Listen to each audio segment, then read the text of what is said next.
dimuliakan Allah, telah hadir di hadapan kita Bapak Ustaz Haji Abu Ubaidillah Ridwan yang akan mengisi pengajian pada petang hari ini. Untuk mempersingkat waktu, marilah kita buka pengajian ini dengan bersama-sama membaca basmalah. Selanjutnya kepada Bapak Ustaz Haji Abu Ubaidillah Ridwan dipersilakan. Bismillahirrahmanirrahim. Assalamualaikum warahmatullahi wabarakatuh.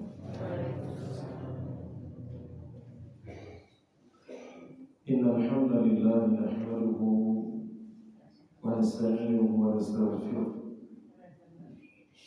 wa natubu ilayhi wa na'udzu billahi min shururi anfusina wa sayyiati a'malina man yahdihillahu fala mudilla lahu ومن يضلل فلا هادي له أشهد أن لا إله إلا الله وحده لا شريك له وأشهد أن نبينا محمدا عبده ورسوله صلى الله عليه وعلى آله وأصحابه وسلم تسليما كثيرا أما بعد إخوة الإيمان وأخذ في الله hadirin wal hadirat jamaah salat maghrib yang kemuliaan rahimani wa rahimakumullah ta'ala wa baraka fikum jami'an. Alhamdulillah, segala puji hanya milik Allah. Kita kembali bersua dalam kesempatan yang mulia ini, tentunya atas rahmat, karunia dan taufiknya yang selalu mengiringi kehidupan kita. Karena kita mari kita menjadi para hamba yang selalu bersyukur, para hamba yang selalu bersyukur nikmatnya dengan menjadi hamba-hamba yang taat kepadanya, yang melakukan dari apa yang Allah perintahkan dan menjauhi daripada yang dilarangnya. Dalam kesempatan yang berbahagia ini disebutkan bahwasannya Imam Muslim dalam kitab sahihnya, yaitu Sahih Muslim, kitab paling sahih ketiga setelah Al-Quran dan Sahih Bukhari, meriwayatkan, Imam Muslim meriwayatkan kitabnya sebuah hadis, dan hadis ini nomor pertama dalam kitab Sahih Muslim. Hadis yang sangat masyhur dan para ulama menghitungnya sebagai hadis atau sebagai sunnah, induknya hadis-hadis Nabi SAW. Seakan-akan hadis ini mewakili seluruh hadis-hadis Nabi SAW. Jadi terangkum dalam hadis tersebut. Seperti Al-Fatihah disebut sebagai apa? Ummul Quran, Ummul Kitab, induknya Al-Quran. Yang mana seakan-akan Al-Fatihah itu merangkum semua surat-surat yang ada di dalam Al-Quran, dari Al-Baqarah hingga An-Nas. Maka Al-Fatihah itu rangkumannya, penjelasannya, tafsirnya dari suratul Baqarah hingga surat An-Nas. Nah, ada sebuah hadis itu nomor pertama dalam kitab apa tadi? Sahih Muslim, yang disebut dengan hadis umum sunnah. Hadis ini juga lebih sering dikenal dengan atau biasa dikenal dengan hadis Jibril. Ya, itu juga hadis nomor pertama kalau tidak salah. Nomor kedua. Ya, nomor kedua dalam hadis Arba'in An-Nawawi. Ya, hadis pertama innamal a'malu binniyat, hadis kedua hadis ini hadis Jibril. Kenapa disebut dengan hadis Jibril? Karena Jibril lah yang berperan penting dalam hadis tersebut datang menemui Nabi SAW menjelma sebagai seorang manusia. Lalu bertanya kepada Nabi SAW, "Ya Muhammad, akhbirni anil Islam, akhbirni anil iman, akhbirni anil ihsan." Malaikat Jibril bertanya kepada Nabi SAW tentang Islam, apa itu Islam? Lalu Nabi SAW menjawabnya dengan rukun-rukun Islam. Ketika Nabi ditanya oleh malaikat Jibril apa itu iman, Nabi menjawabnya dengan rukun-rukun iman. Namun ketika Nabi ditanya apa itu ihsan, maka beliau mengatakan, "Anta'budallaha ka'annaka tarahu, fa in lam takun tarahu, fa innahu yaraka." Beribadahlah engkau. Jadi ihsan itu adalah engkau beribadah kepada Allah seakan-akan engkau melihatnya. Itu melihat Allah Subhanahu wa taala. Fa in lam takun tarahu, maka jika kamu tidak melihatnya, melihat Allah dalam ibadahmu, maka sesungguhnya Dia Allah yang melihatmu. Inilah ihsan yang dimaknai oleh Nabi sallallahu alaihi wasallam. Para ulama berdasarkan hadis ini, hadisnya atau hadis Jibril yang disebut dalam Sunnah menyebutkan bahwa agama Islam itu memiliki maratib, memiliki tingkatan-tingkatan, derajat-derajat. Ada 3 tingkatan dalam agama Islam. Tingkatan pertama disebut dengan Islam, tingkatan kedua lebih tinggi lagi disebut dengan iman, tingkatan yang tertinggi disebut dengan ihsan. Secara umum kaum muslimin mereka semua telah masuk dalam tingkatan atau derajat yang pertama.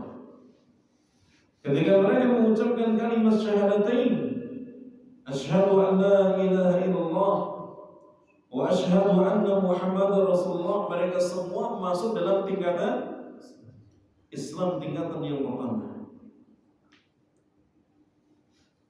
Namun belum tentu semua yang telah masuk pada derajat yang pertama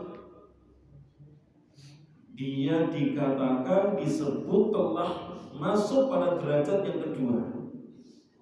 Itu derajat iman.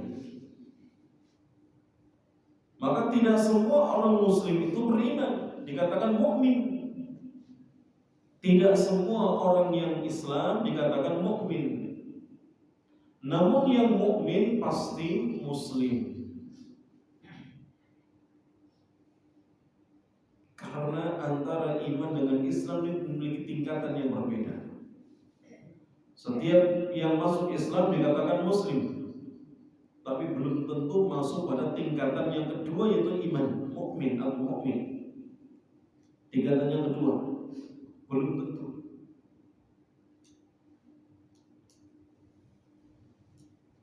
Karena yang dalam Al-Quran Al-Karim dalam surat Hujurat di ayat ke-14, Allah membantah ucapan orang Badui. Orang-orang Badui pernah mendatangi Nabi SAW, mereka berbondong-bondong memeluk Islam, dan itu terjadi di akhir kehidupan Nabi SAW. Kata Allah Ta'ala, qalatil a'rabu amanna. Orang-orang Badui mereka berkata, kami telah beriman, kami telah beriman. Apa jawab Allah Ta'ala? Qul lam tu'minu walakin qulu aslamna. Wahai Muhammad, katakan kepada mereka, kalian belum beriman, tapi ucapkanlah kalian itu telah memeluk Islam. Kalian telah memeluk Islam. Ini juga dikuatkan dalam riwayat sahabat Sa'ad bin Abi Waqqas radhiyallahu ta'ala anhu. Jadi ketika Rasulullah SAW memberikan atau membagikan kepada para sahabatnya suatu pemberian, hingga kemudian ada salah seorang sahabat Nabi SAW yang tidak mendapatkan pemberian tersebut. Maka Sa'ad bin Abi Waqqas mengatakan, "Ya Rasulullah, a'ti fulanan fa innahu mu'min." Ya Rasulullah, berikanlah kepada orang tersebut, laki ini, kepada si fulan itu, karena dia adalah seorang mukmin. Apa kata Nabi SAW? Faqala Nabi SAW, "Au muslimun." Nabi justru bertanya dengan mengatakan, atau bahkan dia hanya seorang muslim. Di sini Nabi SAW membedakan antara muslim dengan mukmin, sebagaimana yang Allah katakan dalam Surat Hujurat ayat 14. Maka antara Islam dengan iman itu memiliki tingkatan yang berbeda. Karenanya yang ditanyakan pertama kali oleh malaikat Jibril itu adalah Islam, baru kemudian iman. Setelah iman baru kemudian ihsan. Dari hal ini bisa kita simpulkan bahwa ketika seseorang dia berada pada derajat Islam, hendaknya ia berusaha untuk meningkatkan derajatnya sampai pada derajat tingkatan iman. Ya.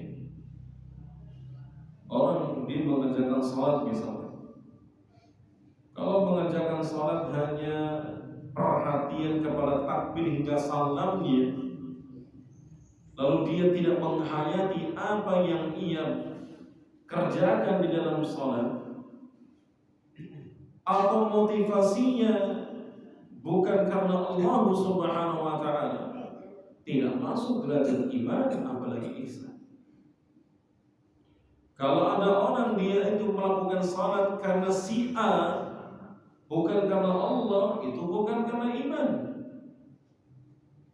Ada orang berpuasa Ramadan itu bukan karena iman, hanya rutinitas mencari sehat misalnya, atau malu kalau nggak puasa, maka tidak masuk tingkatan iman. Sehingga Allah Nabi mengatakan, "Man shoma Ramadhana imanan wa ihtisaban." Maka kita harus melatih. Ketika seorang pada tingkatan yang pertama, derajat yang pertama, dia berusaha untuk naik pada derajat yang kedua. Para ulama mereka menyatakan perbedaan yang mendasar antara Islam dan iman itu adalah Islam berkaitan dengan amalan-amalan zahir, sementara iman itu berkaitan dengan amalan-amalan hati. Jadi rukun Islam kaitannya dengan amalan anggota badan. Islam itu berkaitan dengan amalan anggota badan. Adapun tingkatan iman ini berkaitan dengan amalan hati, amalan yang batin. Mengimani misalkan hal-hal yang baik, iman kepada Allah, iman kepada para malaikatnya, kitab-kitabnya, rasul-rasulnya, iman kepada hari akhir sampai kepada takdirnya, dan segala sesuatu yang terkait dengan rukun iman yang 6 ini, itu semua adalah bentuk amalan hati.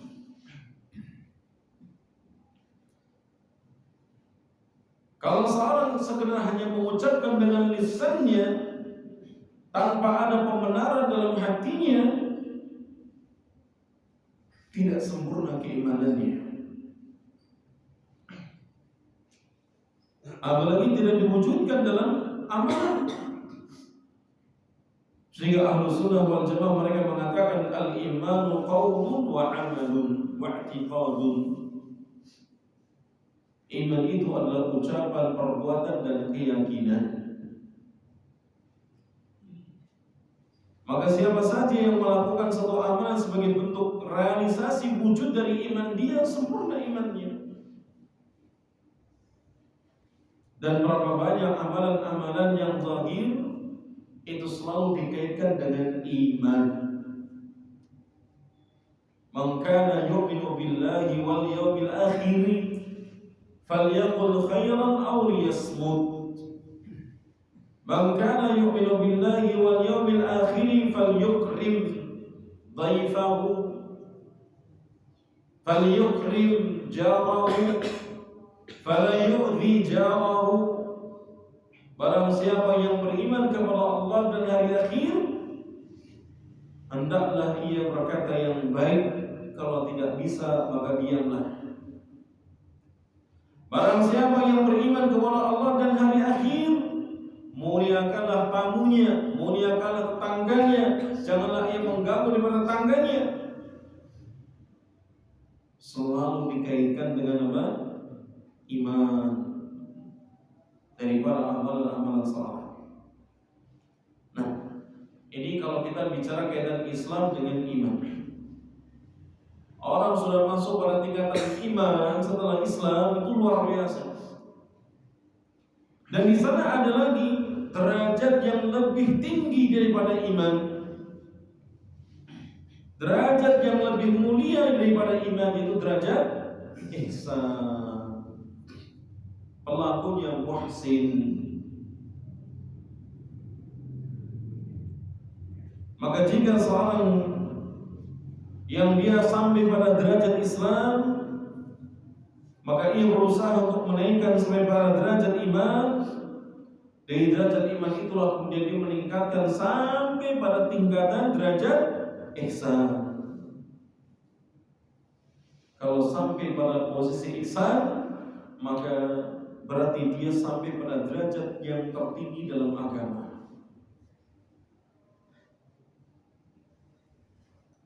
Nabi yang mulia sallallahu alaihi wasallam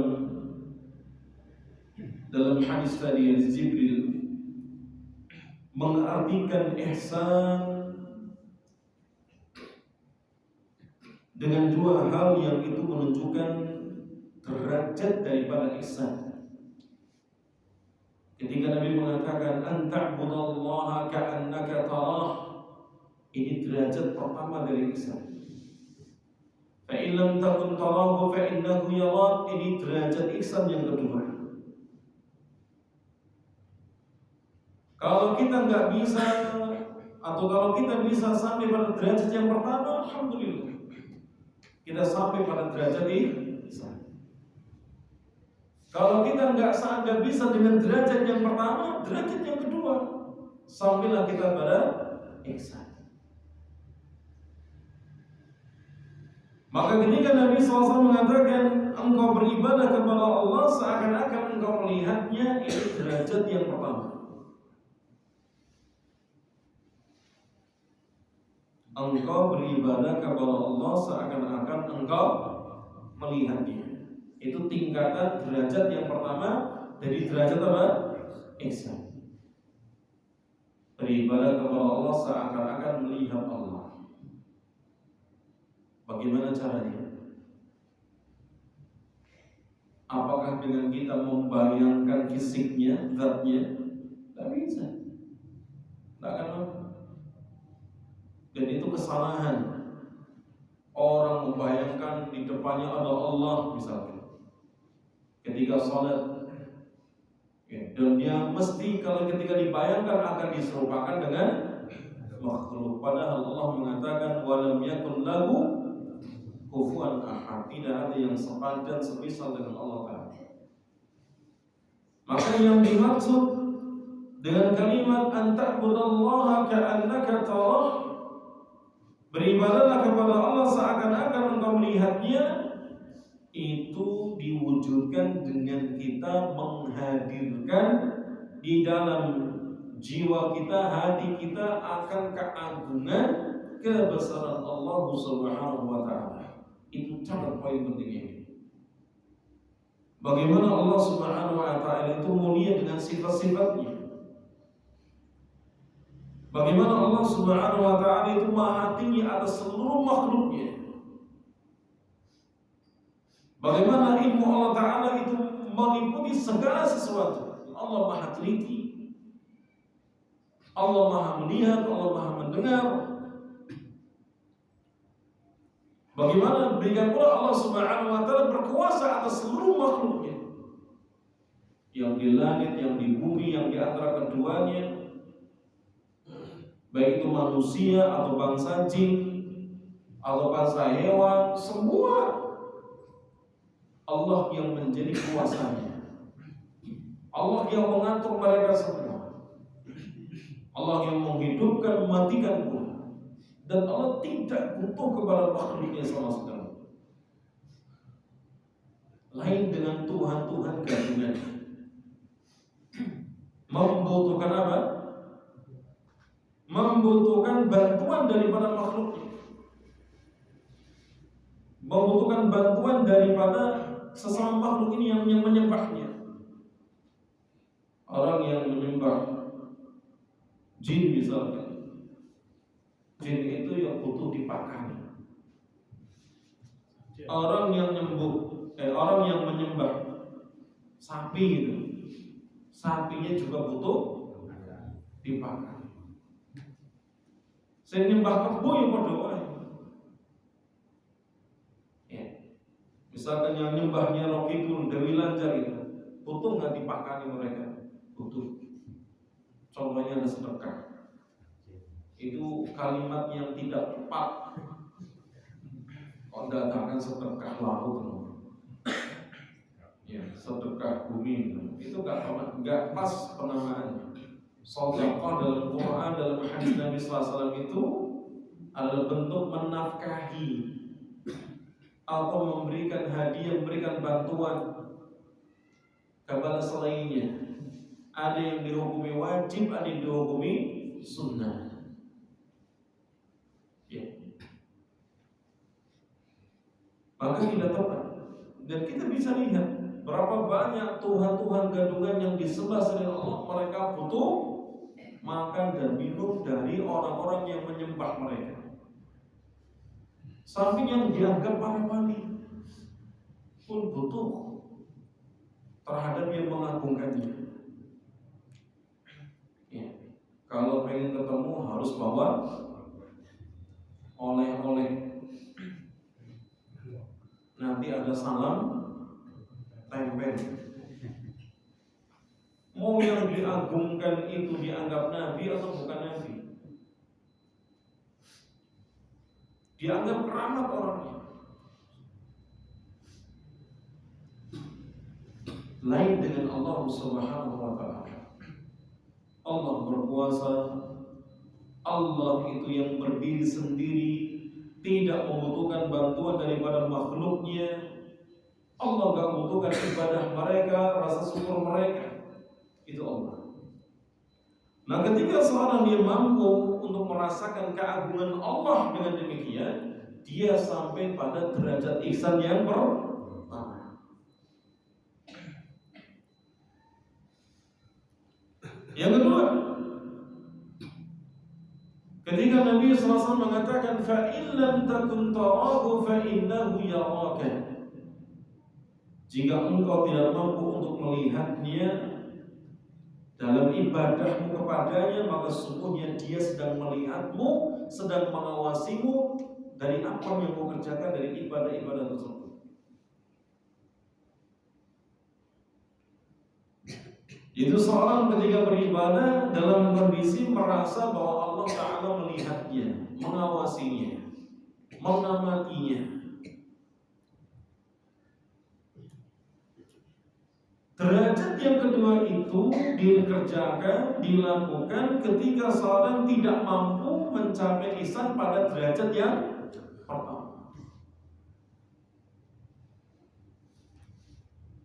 itu menghadirkan muraqabatullah, merasa dekat, diawasi oleh Allah Subhanahu wa taala, dilihat olehnya dalam kesendiriannya atau dalam kondisi banyak orang, safar mukimnya, sakit sehatnya, lapang sempitnya, muda tuanya, ketika dia merasa diawasi Allah Subhanahu wa taala dalam ibadahnya, dalam kehidupannya, maka dia telah masuk pada derajat ihsan yang kedua. Jadi sekarang ada dua cara untuk kita meraih ihsan. Yang pertama tadi apa? Beribadah kepada Allah seakan-akan Allah melihat, kita melihat Allah. Bagaimana caranya? Menghadirkan dalam hati akan kebesaran, keagungan Allah Subhanahu wa taala. Ini tingkatan yang pertama. Yang kedua, jika tidak mampu melihat Allah dalam ibadah kita, maka ketahuilah Allah itu yang melihat kita.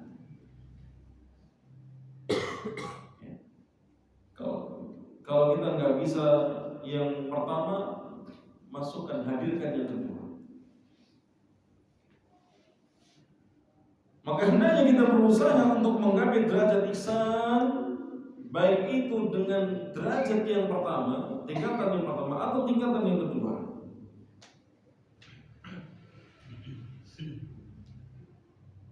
Kemudian kita bisa memperhatikan pula dalam ihsan itu ada erat kaitannya dengan iman. Jadi orang ketika dia ingin mencapai derajat ihsan, maka di sana dia membutuhkan adanya keimanan. Dan keimanan itu pintu awalnya adalah Islam. Sehingga siapa yang Islam, dia masuk derajat iman, maka di sana dia akan bisa mendapatkan derajat ihsan. Di dalam Al-Quranul Karim, Allah Subhanahu wa taala banyak menggandengkan antara ihsan, amal, dan iman. Contoh dalam suratul Kahfi di ayat ke-30 ketika Allah mengatakan, Innal ladzina amanu wa 'amilus salihati inna la nudhi'u ajra man ahsana 'amala.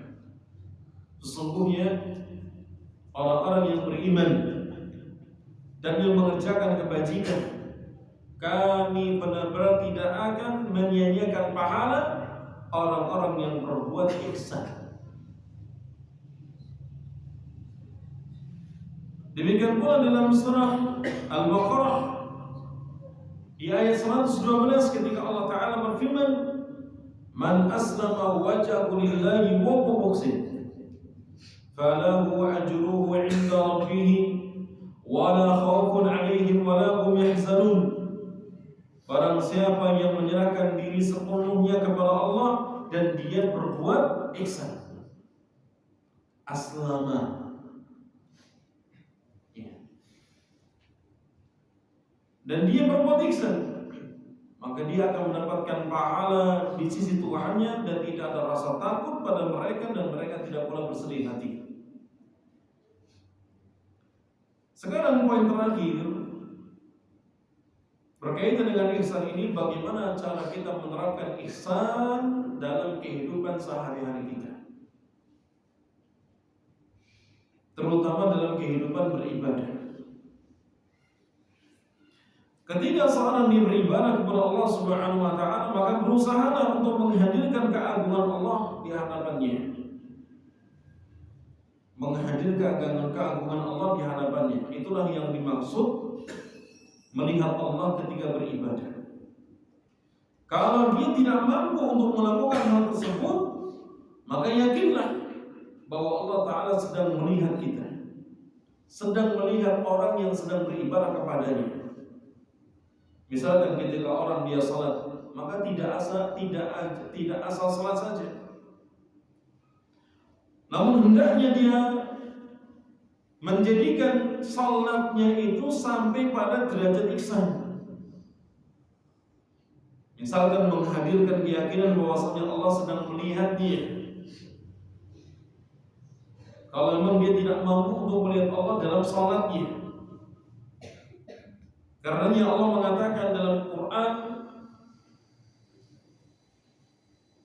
yang menyebutkan langsung tentang Rasulullah SAW, wa tawakkal 'alal 'azizir rahim alladzi yaraka hina taqum wa taqallubaka fis sajidin innahu huwas sami'ul 'alim. Hai Muhammad, bertawakallah kepada Allah yang Maha Perkasa lagi Maha Penyayang, yang melihatmu ketika engkau berdiri untuk salat, yang melihat perubahan gerakan badanmu di antara orang-orang yang sujud. Sungguh Allah Maha mendengar lagi Maha mengetahui. Dalam ayat ini Allah Ta'ala memerintahkan Nabi-Nya untuk bertawakal dalam ibadahnya. Ya, seorang bukan hanya dituntut untuk bertawakal ketika mencari rezeki atau mencari dunia, akan tapi dalam salatnya pun seorang diperintahkan untuk bertawakal kepada Allah Subhanahu wa Ta'ala. Bagaimana cara dia bertawakal dalam ibadah? Yaitu dia menghadirkan bahwa dalam dirinya atau dalam menghadirkan dalam diri bahwasanya Allah Subhanahu wa Ta'ala sedang melihat dia ketika dalam salatnya. Allah melihat dalam rukuk sujudnya, melihatnya dalam tasyahudnya, sehingga Nabi mengatakan inna ahadakum idza qama fi salatihi fa innahu yunaji rabbahu. Kata Nabi SAW, sesungguhnya jika seseorang di antara kalian itu berdiri dalam salatnya, sungguh dia sedang bermunajat kepada Tuhannya. Jadi tidak asal salat, tapi dia menghadirkan bahwa dia sedang dekat dengan Allah Subhanahu wa Ta'ala, bahkan sedang bermunajat, berdialog dengan Allah Subhanahu wa Ta'ala. Dan kalimat munajat dalam bahasa Arab itu artinya adalah perkataan yang perlahan, yang itu hanya antara dua orang.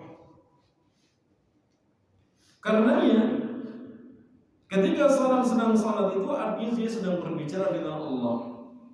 Perhatikan dalam hadis Muslim ketika menyebutkan keutamaan surah Al-Fatihah.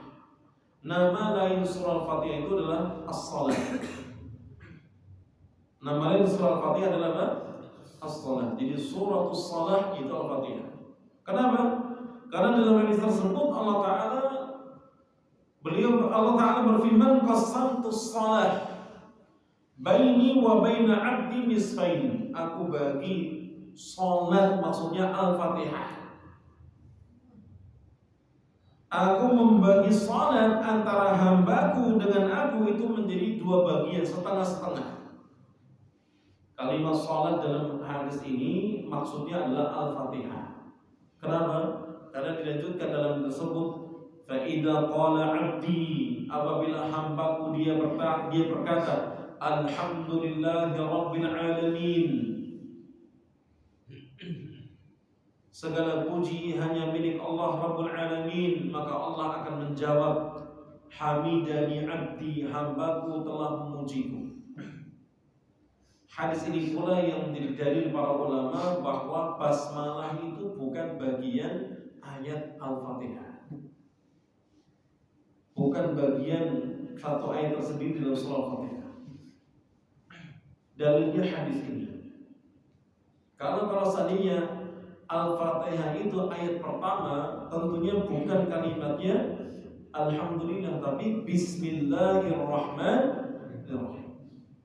Tapi dalam hadis ini tidak. Ketika Allah mengatakan aku membagi Al-Fatihah antara aku dengan hamba itu setengah-setengah. Apabila hamba itu berkata Alhamdulillah Rabbil Alamin, itu berarti hambaku telah memujiku. Ar-Rahmanir Rahim, itu berarti hambaku telah menyanjungku.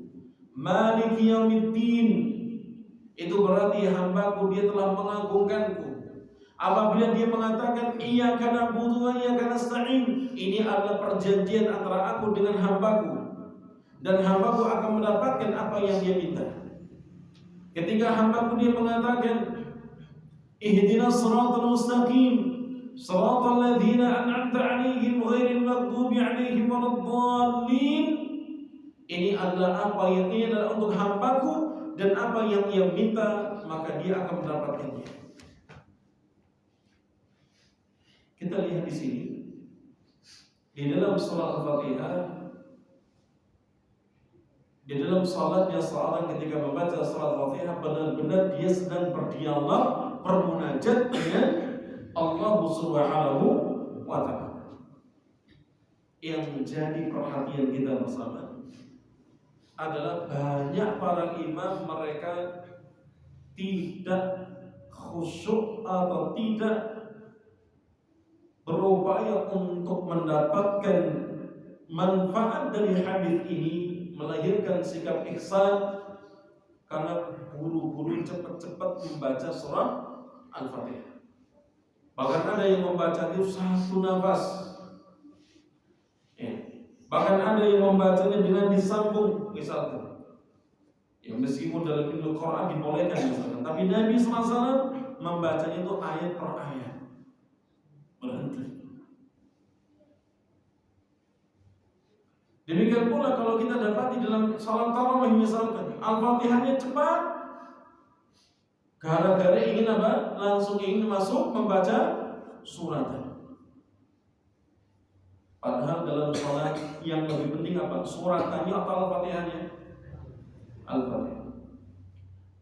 Sehingga hendaknya para imam untuk dia benar-benar bisa menghadirkan bacaan Al-Fatihah seakan-akan sedang berdialog dengan Allah Subhanahu wa ta'ala, atau siapapun yang sholat, untuk tidak terburu-buru membaca Al-Fatihah. Satu-satunya surat yang dijadikan rukun, satunya-satunya kemudian di sana ada dialog dengan Allah Ta'ala, itu hanya pada surat Al-Fatihah.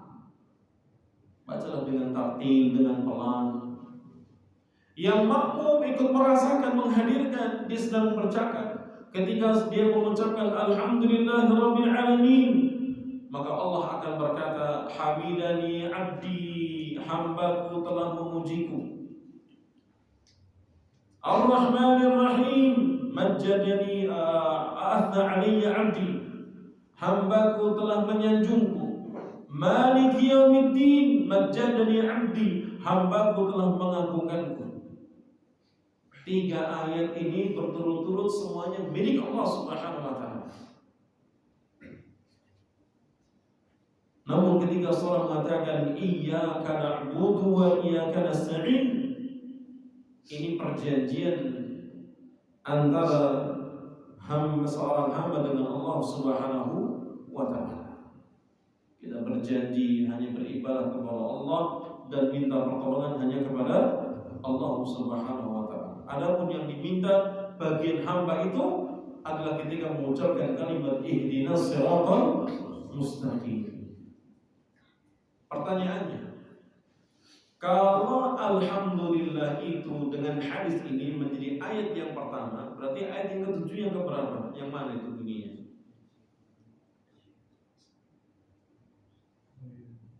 Alhamdulillah rabbil alamin, Ar-Rahmanir Rahim, Maliki yaumiddin, iyyaka na'budu wa iyyaka nasta'in, ihdinas siratal mustaqim. Yang keenam, siratal ladzina an'amta 'alaihim. Yang ketujuh yang kemana? Ghairil maghdubi 'alaihim waladdallin. Oleh karenanya ada jeda di situ. Ya. Ketika seorang misalkan dia mengamalkan hadis ini, mengambil pendapat ulama yang menyatakan basmalah bukan bagian daripada Al-Fatihah, maka dia pada kalimat an'amta 'alaihim berhenti. Paham? Jadi siratal ladzina an'amta 'alaihim, kemudian baru dilanjutkan ghairil maghdubi 'alaihim waladdallin. Jelas? Nah, Itu kalau ya ada jeda di situ, dia mengambil pendapat demikian. Ya. Imam Abu Hanifah, Imam Malik menyatakan basmalah bukan bagian daripada Al-Fatihah. Imam Syafi'i yang mengatakan bagian Al-Fatihah. Demikian pula surat-surat yang lainnya itu juga bagian daripada surat tersebut, basmalah itu. Sehingga dalam mazhab Syafi'i membaca basmalah itu yang baca Al-Fatihah juga baca surat. Ya, adapun dalam mazhab Hambali yang dikatakan oleh Imam Ahmad ya, bahwasanya dalam Al-Fatihah itu termasuk bagian atau basmalah Al-Fatihah termasuk Al-Fatihah, tapi selain Al-Fatihah bukan termasuk ayat, tapi hanya pembuka surat. Pembuka surat. Kalau dalam Al-Fatihah termasuk bagian ayat. Dan praktiknya dalam mazhab Hambali yang mu'tamad adalah tidak mengeraskan bacaan basmalah, tapi hanya disirkan. Ya, hanya disirkan. Jadi bacanya pelan, bukan nggak baca, bacanya pelan. Ya, karena memahami ayat yang pertama adalah basmalah. Tapi hadirin jamaah sekalian dirahmati Allah Subhanahu wa taala. Ini dalam ibadah salat. Ya, bagaimana seorang menghadirkan ihsan dalam salatnya. Demikian pula ihsan ini bisa berlaku dalam semua ibadah. Tidak hanya salat. Ketika seorang membaca Al-Quran, maka dia menghadirkan, dia sedang mengagungkan Allah Subhanahu wa taala. Karenanya membaca Al-Quran dengan tafsirnya, dengan pemahamannya itu lebih baik dibandingkan membaca Al-Quran mengkhatamkannya sampai mengkhatamkannya. Kenapa? Karena orang membaca Al-Quran untuk mengkhatamkan, dia tidak peduli entah ayat tentang rahmat, tentang ayat masalah azab, gak peduli. Terkait dengan kebesaran Allah, nama-nama, sifatnya gak peduli. Yang penting apa? Bisa membuka lembaran-lembaran berikutnya sampai mengkhatamkan. Lain dengan orang yang dia membaca Al-Quran dengan tadabbur, dengan tafahum, itu tingkatannya lebih baik. Ya. Kemudian jemaah sekalian dirahmati Allah Subhanahu wa taala, dalam salat malam, dalam puasa, itu pun kita bisa menghadirkan sikap ihsan. Dalam sedekah, bahkan dalam ibadah-ibadah yang berkaitan bukan hak Allah, seperti berbakti kepada orang tua, bersilaturahim, memuliakan tetangga, ya, bersikap amanah kepada orang yang memberikan amanah kepada kita, dan seterusnya, entah dia karyawan atau pegawai atau atasan, maka itu bisa dia lakukan dengan ihsan. Dia bisa menghadirkan sikap ihsan. Saya teruskan, ada 3 poin. Saya minta waktunya sebentar sebelum ada manfaat daripada ihsan yang akan bisa kita dapatkan. Apa faedahnya? Yang pertama, ihsan itu akan memudahkan seorang untuk beribadah kepada Allah. Kenapa? Menjadikan seorang hamba semakin ikhlas. Karena ihsan itu mengantarkan seorang hanya ingin mendapatkan penilaian dari Allah Subhanahu wa taala. Tidak peduli dengan komentar, dengan kritik, dengan pujian manusia. Karena siapa yang bisa ihsan dalam ibadahnya, ya, maka ihsan itu memudahkan seorang dalam beribadah kepada Allah. Ya.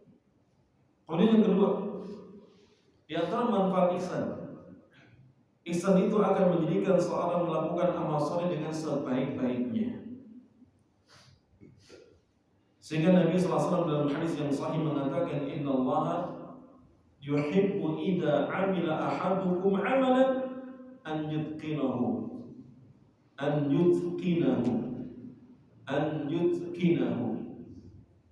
Sesungguhnya Allah Ta'ala itu mencintai salah seorang di antara kalian apabila dia mengerjakan amalan lalu dia melakukannya dengan sebaik-baiknya.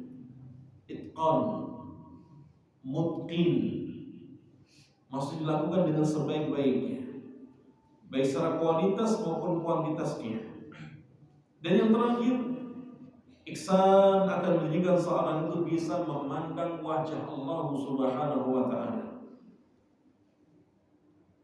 Itu diberikan kepada mereka yang berbuat ihsan. lilladzina ahsanul husna wa ziyadah.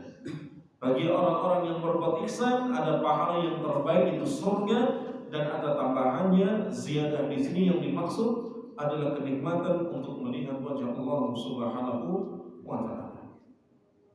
Dan ini termasuk al-jaza'u min jinsil amal. Pahala saat itu selalu sesuai dengan jenis perbuatannya. Kalau seorang di dunia dalam ibadahnya dia merasa melihat Allah dengan keagungannya, atau merasa dilihat oleh Allah, diawasi, maka balasannya apa? Dia akan benar-benar melihat wajah Allah. Di mana itu? Di surga. Ini jamaah sekalian yang dirahmati Allah Ta'ala. Mudah-mudahan yang singkat ini bermanfaat bagi kita semua. Aku qouli hadza wa sallallahu ala nabiyyina Muhammadin wa ala alihi wa sahbihi ajma'in wa akhiru da'wana alhamdulillahi rabbil alamin. Wassalamualaikum warahmatullahi wabarakatuh.